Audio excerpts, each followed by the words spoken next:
Curt. Hey, Wendy. Welcome to the His and Her Money Show. Thanks for having Thank us. you. We're excited. Yeah. We are glad to have you guys here because you guys are in the midst of an incredible journey to financial freedom.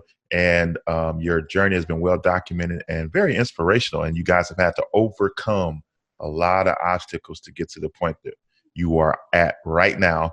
And so we couldn't wait to get you guys on to share the wisdom that you've gleaned from this process thus far, and thus be able to help others create similar paths for themselves. But before we start talking about the journey that you guys are on, can you say hello to everybody that's tuned in and let them know what you're all about? Sure. You want me to go? Yeah, go ahead. Okay. I'm Wendy. And I'm Curtis. That's Curtis. We've been married for, it'll be 24 years. 24 years this year. We found the financial independence community about 3 years ago and completely changed our lives. I would say that we were in a place of some pretty big hopelessness at the time. And just we've worked not all the way out of it, but we've worked really hard to get a big chunk of the way out of it. And I think where our heart is that we really want people to know that we understand that feeling. We know that feeling of hopelessness and feeling like we're going to carry our debt to our graves and not leave any sort of legacy for our kids. And so they're who drive us. We have 6 children, 2 bigs and 4 littles, and that was a journey in and of itself. But that's a little bit about us. Yeah. I can't wait to dive a little bit deeper, but I want to give context, okay? Because this show is full of debt-free stories, right? Yeah. But there's debt, and then there's Curt and Wendy's debt. All right. Yes. Emphasis on the debt. Yes.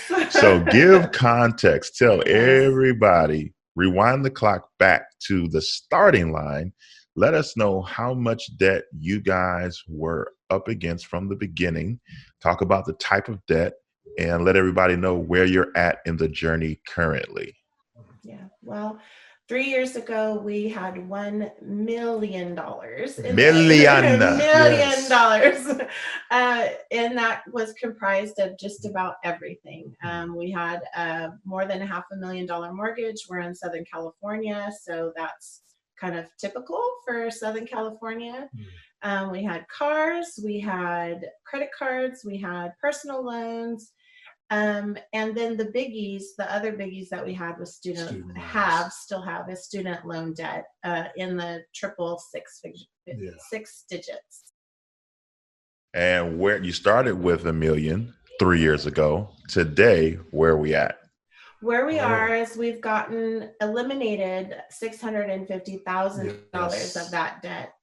Yes. That's a lot. Right. Right. And that's huge. And we made a decision to sell our house as part of that. But there was a lot of work that went on even before we decided to sell our house. That was kind of the last really big thing that we did to kind of supercharge our progress. And also cut our expenses. So the debt that we have left now is primarily our student loans, and we have a plan of how we're going to tack that as well. So now, everybody tuned in. When you were looking at your debt and you were ready to throw in the towel, I bet you didn't have $1 million in debt.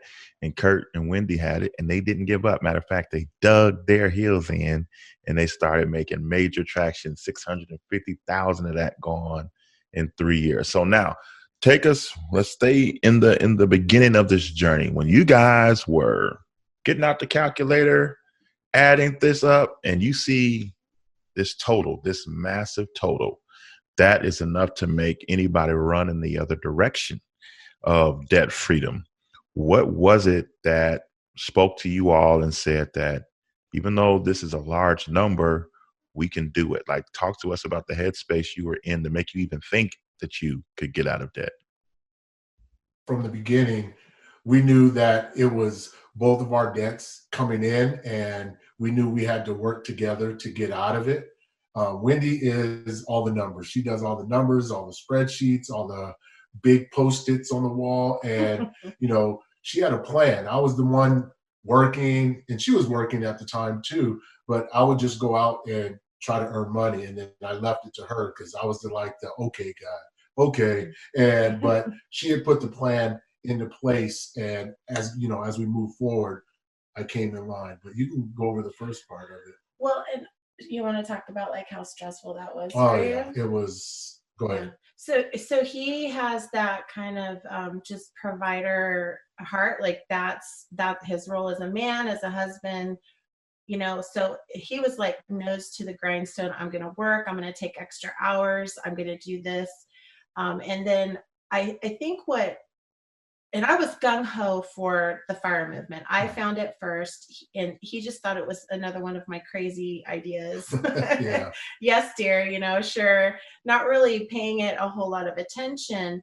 But the more that I got into it and ran the numbers and saw that if we eliminated so much of our expenses and so much of our debt and started saving, that in a certain period of time, we would have X number of dollars, and he could retire at 55 if he wanted to. And so I came to him with those numbers, and I laid it all out before him and said, you know, look, this is, if we do X, this is what will happen. We'll have Y. And I think for him, that was the starting of us getting on the same page about what our plan was going to be, and just that intensity of, we could do this, and not only could we do it, we could leave our children something. And I think the big part about that was I didn't have to take away from the family time. I didn't have to work a second job. Everything that I do, I teach. I'm a teacher, and I can get extra duty, do tutoring, do anything around the school to earn extra money. And also I coach. And so that's an extra little stipend. And I thought that, you know, if I can put in a little bit more, still be home by 4 o'clock with the family, I'll do it. You know, it's just during that time. And there's sometimes I go to the basketball games and supervise, but I knew that once she laid it out, that I was able to, you know, do the extra stuff. She was able to take care of things around the house. It made it a lot easier. And then also knowing that I can increase my retirement. You know, we have good benefits with the school district, and I can increase my retirement, add to it every month. And that's what we continually do. And, you know, it just is starting to snowball as we go along. But that's prior to, you know, us selling the house. You know, we were at a point where, you know, you wanted to quit your job. And if you want to talk about that. That was the other thing. At about that time too, we had recently adopted the boys, and I was the lawyer, criminal defense lawyer, heavy duty cases, major felonies, you know, big heavy duty stuff. And then we got the boys, and I wanted to be home with them, but that was an impossibility with the debt that we were carrying. There was no way. My income was what was servicing all of that debt. And so we, not only were we trying to get out of debt, but we were finding a way for me to then also stop working. And that's eventually what we were able to do as well. All right, so let's see all the pieces of the puzzle here. So we did the math. We're looking at $1 million of debt. Yep. You also decide that you want to come home in the middle of this journey. You also added additional family members to the mix in the middle of this journey. So let's put all the cards on the table. Talk us through, because you're in the middle of, you all have made the decision to pay off debt. You all have made the decision to live a sacrificial life so that you can have the money allocated towards getting out of debt as fast as you can. And then, honey, I think I'm done with this criminal defense stuff. Honey, I think we should adopt these kids. Like, let's go right there. You all added some variables that, again, could have prompted you to say, let's take a time out on this debt freedom stuff, this financial independence stuff. Let's come up with a different plan. But you guys kept going through the midst of all these new variables. So talk about that process, job transition, going from 2 incomes to one, adding, was it 3 at one time? Well, it was 4 altogether. So we began with one adoption. That was our the third oldest of the littles, and then that kind of snowballed into 2 more, which then snowballed into 1 more. So so it was 4 children altogether, and in a very short period of time, within like 24 months. And it just really it was very stressful, but at the same time, I think we kind of just looked at everything very methodically and listing out all of our debts and listing them, and what are the balances, what are the monthly payments, what can we cut. We asked a question of every single thing, we questioned everything, and we just started becoming ruthless with cutting expenses, because that was going to be the way, was to cut our expenses. If we could cut this lifestyle down, then not only could we save, but we could also pay off the debt and make room for me to leave my job.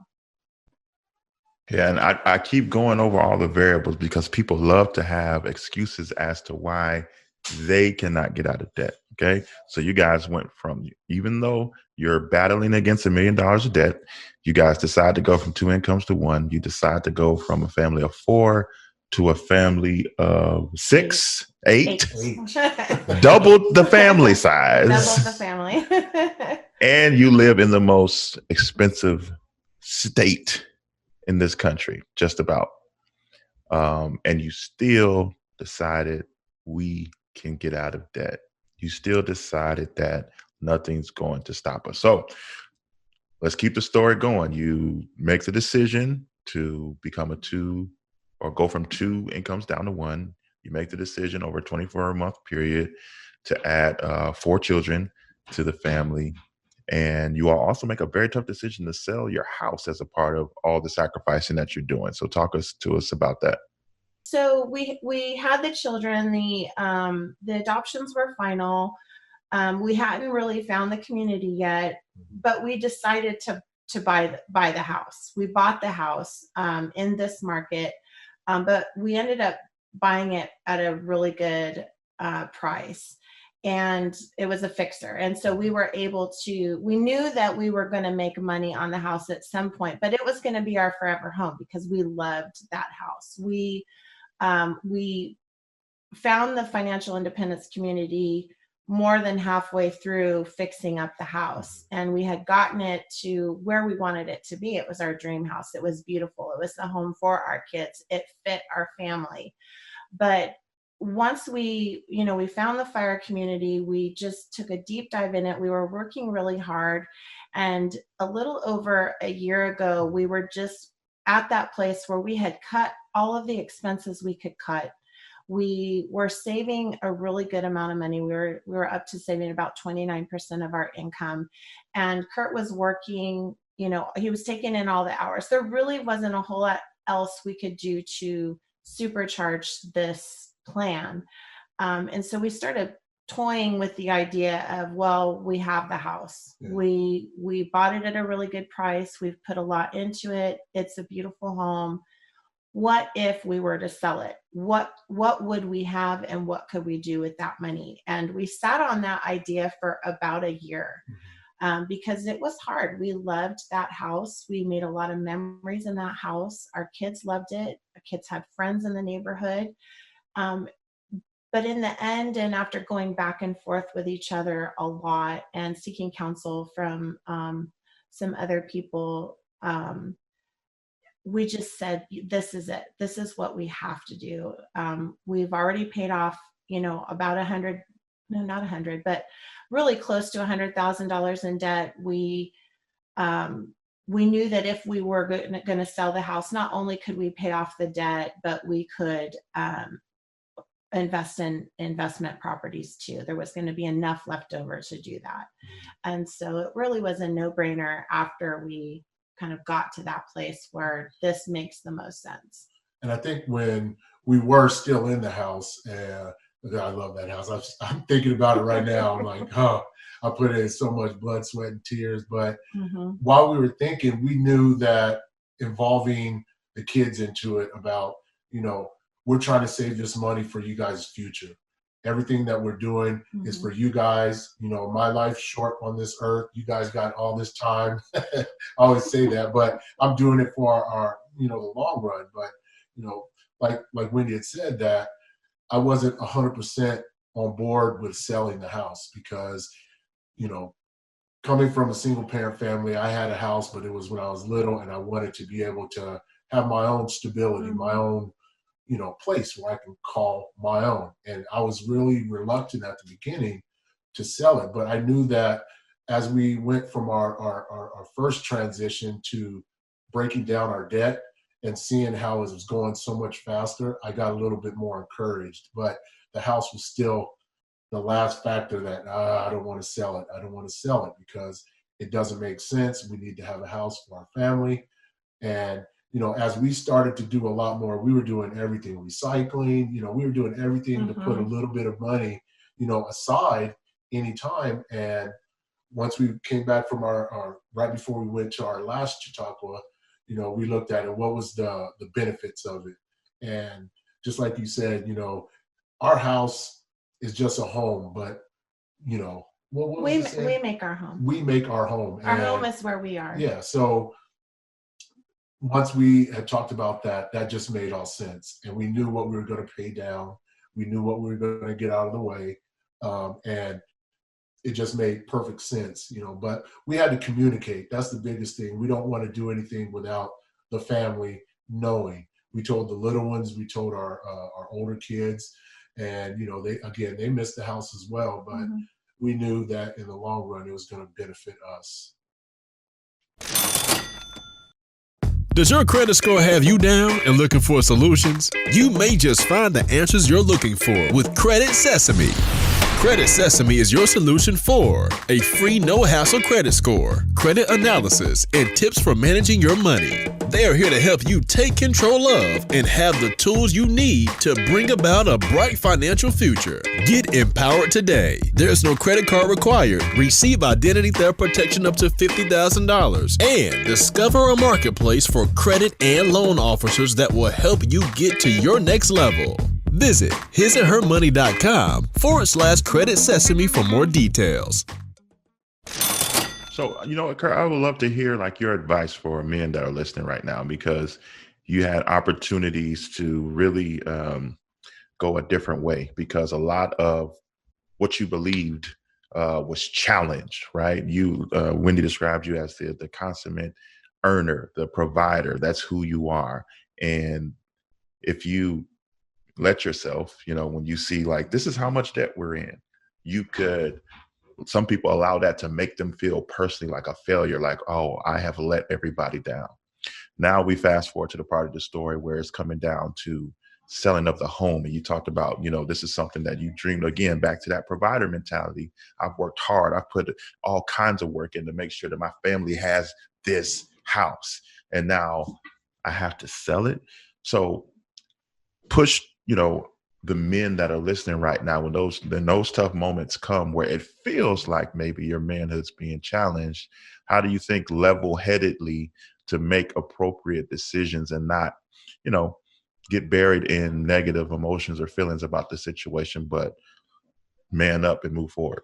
Yeah, I think the biggest one was knowing the end game, knowing when she said, at 55, I can retire, even though I love teaching. I know I'll teach after 55, but knowing that goal was right there within grasp. And I'm almost 50 right now, so it's 5 years. I still got to work my butt off, and I can do it. But at the beginning, it was more so, I don't think this is going to work. That's how my mentality was. I have to make more money. Do I have to work longer hours? Do I have to get another job? Sorry. And when Wendy because I can't put this enough as a main thing. When we communicate, always, guys, if you communicate and know what your options are, it makes it a lot easier. But you're not going to make that decision quickly. It's going to be, okay, I got to process it in my head. Is it beneficial for me? Is it beneficial for my wife? Is it beneficial for the family? And it took some ego to just put it aside and say, okay, look, I know that if I put in this amount of time, it's going to help us out. Guys, you got to put your ego aside. Sometimes it's not about you. You're going to get your stuff when you need it. That's the long run. But if you're doing it right now and taking that time, I mean, it's a battle. It's a battle between, what I felt and having some stability, but knowing that my family is going to be there and supporting me. I think the best part about it is when the kids agreed, and that just made it even better, because I knew that once they agreed and knew that we were going to be in a better place and they were going to help out, it made, the load off my back a lot easier. And I didn't have to put the burden on myself at that time while Wendy was, out of her job. And there's still times that I have to sit back and check myself, check my ego. And she keeps telling me it's going to be all right. And I just say, okay. Again, I told you so, because we don't get to that point. We never get to that point. If it happens, then we just deal with it. Just like you said, we got to deal with the hard times because you learn from it. And so when our final decision to sell the house is seeing it on paper and seeing all of the stuff we would be able to pay off, all of the stuff that we don't have to worry about, car payments,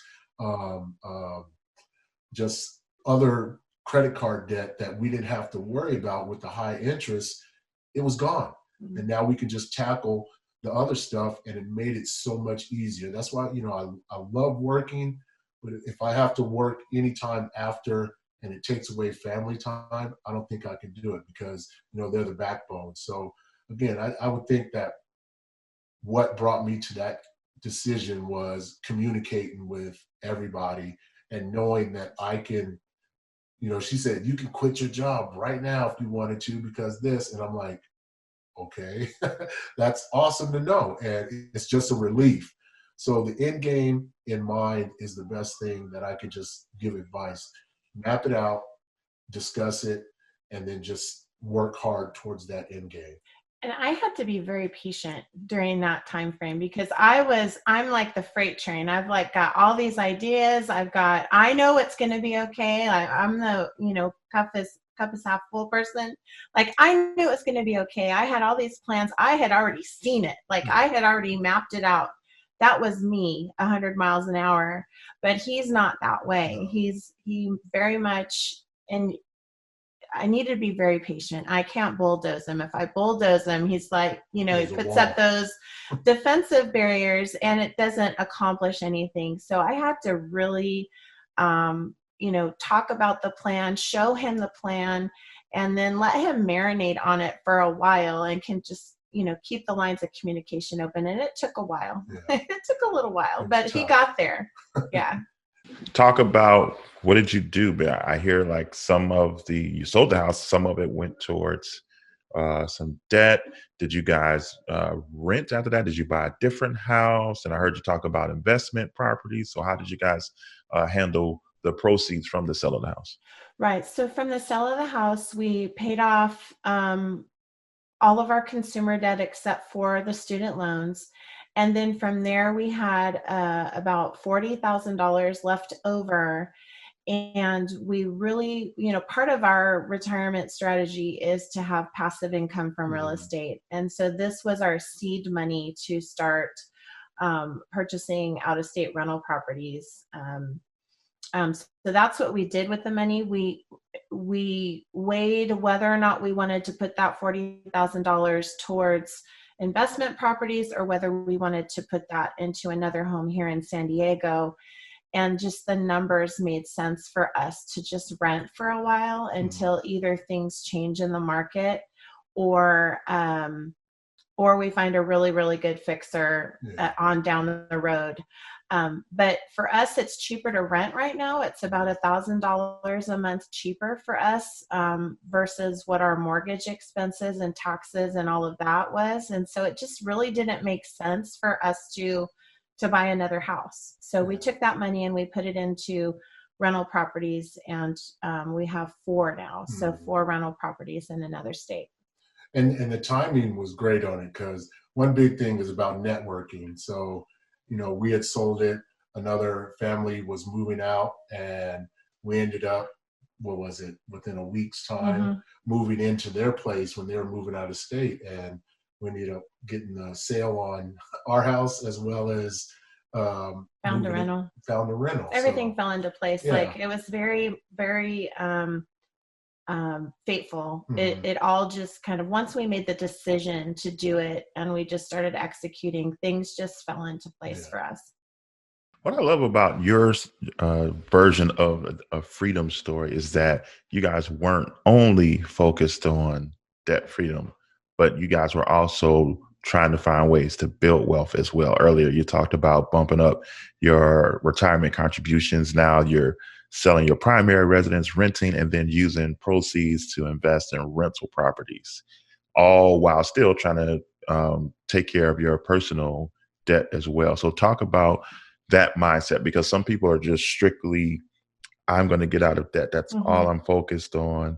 I'm not even going to invest until I get out of debt. So talk about how you guys came to the approach that you all are taking, where you all are paying off debt and building wealth at the same time. Well, when we found the fire community, we were both 46, and we were 46 with basically no savings whatsoever for our retirement. And that was scary. The debt was scary, but also we don't have anything to help take care of ourselves when we're old, and our time is getting shorter and shorter and shorter every single year. And so when we looked at, okay, well, we have to pay off this debt, but it's such a huge number that if we wait to pay off this debt to start putting something toward our retirement, when we already have are so far behind, we're never going to get there. So for us, we really had to decide that what is important for us is to do both. They're both important. And so we're going to find a way to do that. And for us, real estate investing is one arm of that, because I think that will provide us the cash flow that we won't necessarily be able to get to as far as passive income goes with our investments. We'll be able to make a good chunk into our investments before we reach 55, but it wouldn't be enough to live on. So our plan is to purchase enough real estate to cash flow our retirement. And then that way we don't have to touch what we have invested in our retirement accounts until we absolutely have to. And then we can, hopefully leave that for our children. Yeah. It was not a traditional way of doing it. We had to think what was best for us. And, right. And, a lot of people say, oh, that's risky. That's a tough way to do it. But, we're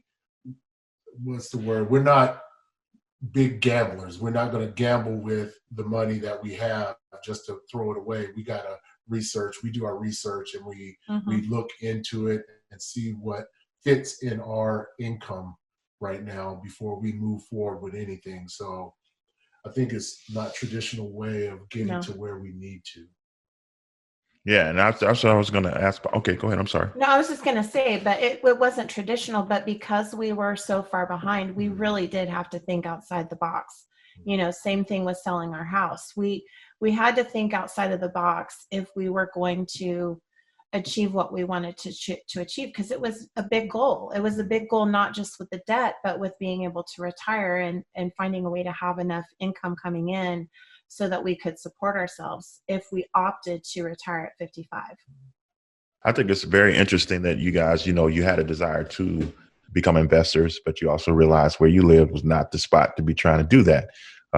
So you decided to go out of state. Talk to us about how that came about. How do you, because that seems intimidating, because you got to trust people, in another state to be able to help you bring these deals to pass. So how did you figure out, where you wanted to go and the types of properties? I know that, Curt, you mentioned that you guys definitely do your research. So can you advise people who, when they heard that, their ears kind of perked up, like, maybe, because maybe they had put those thoughts to the side because maybe they live in a high cost of living area and never even considered doing out of state investing. So can you talk to us about how you guys positioned yourselves both intellectually and fiscally to be able to do this? Well, I want to start out the story with back in 2006, 2007, we had attempted real estate investing before. And our biggest mistake at that time was we were uneducated about what we were doing. We didn't know what the numbers meant.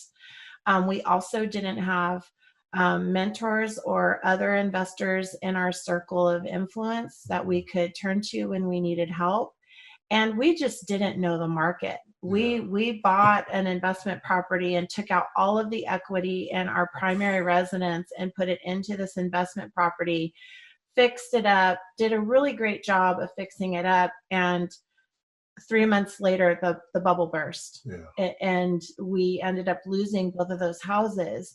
But that was a huge learning experience for us in that, we didn't know what we were doing. And so when we even started thinking about real estate investing this time, we really wanted to make sure that we knew what we were doing. And part of that was just really educating ourselves with books, podcasts, just reading everything we could out there to decide what type of real estate investing that we wanted to do, but then also getting ourselves connected in the community and including people in our circle that were real estate investors. And ultimately, someone in one of our local meetup groups ended up being someone who's now a mentor to us. And he's actually the person who got us connected with our rental properties. And so it all ended up falling into place really perfectly. He connected us with someone in the Midwest who was selling a bunch of houses. The numbers looked right. We went on to Bigger Pockets and ran the tools, all the calculators to make sure that this was legit, and it all made sense, and the numbers were great, and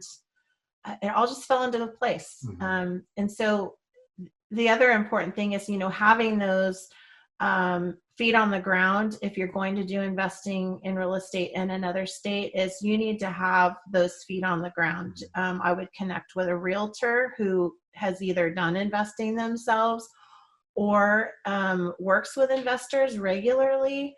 Know a property manager, because they're going to have contacts for like contractors and that sort of thing. But also they know your rental market. They'll be able to look at a house and say, I don't think that one's going to be a good one. It's not in a good area. And then who else? Who else did we use? Banks. We talked to banks. some of the Yeah, banks. sorry. I knew there was one more.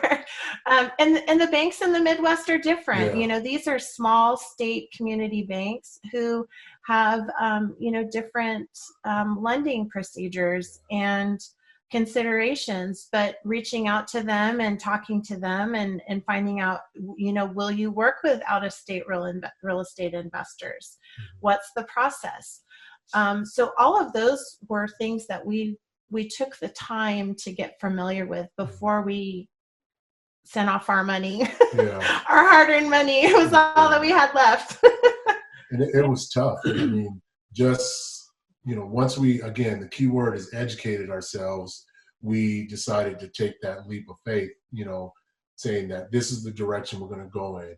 And, if something happens, we always want to make sure, because I'm always asking, hey, do we have our emergency fund or anything that we can, put aside? Any little bit we can put aside just in case something happens. But, again, if you want to try that path, educate yourself first, and then network as much as you can. You're going to have to make some phone calls. Some people are, what was the one call we got? And the guy he wouldn't give us a straight answer. So you're going to say, thank you, we'll go to the next person. And, you're going to get some doors shut, but then once you get it rolling and you understand how the process goes, it makes it a little bit easier to go out and buy the next door and then the next one, because you know you have some people that around that'll help you. And then when you do fall into a stopping point, you just got to fight through it. You know, it's just you contact people and make sure that anything that you're doing moving forward is going to be right. So, yeah. So you mentioned something that I also forgot to mention. It is that was the other big mistake that we had back in 2006 and 2007 is we didn't have a cushion. No. We didn't have a safety net if, something major happens at the rental property. So I think that's the fourth component. If you're going to invest, is have a cushion. Yeah. You can't jump out of a plane without a parachute. Right. And we did. Right. So yeah. that was one of the biggest things. Yeah. So you guys are on the second half of the journey now. What are you projecting? Talk to us about what it looks like now on the back half of the journey. And what do you think? When do you think you guys will cross that finish line? Well, if all goes as planned, we will still be able to cross the finish line at 55. We have some goals for how many investment properties we want to get in a year and how much we want them to cash flow in a year. We're actually on the hunt for our 5th door right now. I was able to retire my law practice in October. So we are living on one income now, but I also do real estate on the side. And so I am going to hit the ground running, and just everything I make is gravy that I can put back into our real estate investing business, but also into our savings account. So we're just going full steam ahead to, make this retirement plan happen. Yeah, there's goals. I set goals on Wendy because, since I don't want to make it sound like I'm the provider, because she was provided for me for the longest, but I know to get where we want, she has it on the board. We have to get this amount to get what we need in the next so-and-so months or years. Yeah. And, things keep coming up. We just had things come up with vehicles, car repairs, everything. But, again, you take the time to put that little bit aside, you can build it back up. You're going to have some stumbling times, but just to build it back up. But I think moving forward, we know that, that's done and over with. Let's keep going, But the 55, being able to retire at that time. He won't though. I'm not going there. No, he won't. Teaching. I would be perfectly happy being on a beach, sipping some margaritas, watching my kids play in the water, and he would be miserable. Yeah. So he's not going to retire. We'll have some sort of job or business, no matter what, but it's the freedom to choose that we're really waiting to get to. And I get excited because just the other day, even though we're investing in properties, I see a house that looks condemned. Yeah. And I'm like, here, go and check and see on the MLS if it's for sale, what can we get it at, and do that. It's just a whole different mentality once you free up your mind away from the worries. And that's going to be tough to just free up your mind away from the worries and think that, hey, I look at it as a game. If I can move forward my chess piece or my sorry piece forward, I can get to that final spot. And we got a lot of steps to go, but I think it's a fun journey. I try to do extra things to make money. Where can we put this money? And, once we get to that point of buying more houses and saving more money and also putting more into my retirement, it just makes it a whole lot easier. So it's tough. It's tough, man, but y'all are making it happen. And so it's just been incredible to hear this journey of you all's. And I know that you guys also shared on your platform. So for those who want to keep up with you guys as you continue to move forward, how can they find you on the internet? Yeah, we're at thehouseoffi.com. I'm doing regular YouTubes on YouTube, and it's also the House of Fi. We do have a podcast that's currently on hiatus, but there's a year's worth of really great shows on there, anywhere you can find podcasts. And hopefully we'll be able to get that back up again. But We'll be Curt, back. he's in. We're getting I'm ready doing to go football into right football now. season, and there's no way I'm doing all of that by myself. Yeah. So We'll be back Yeah. though.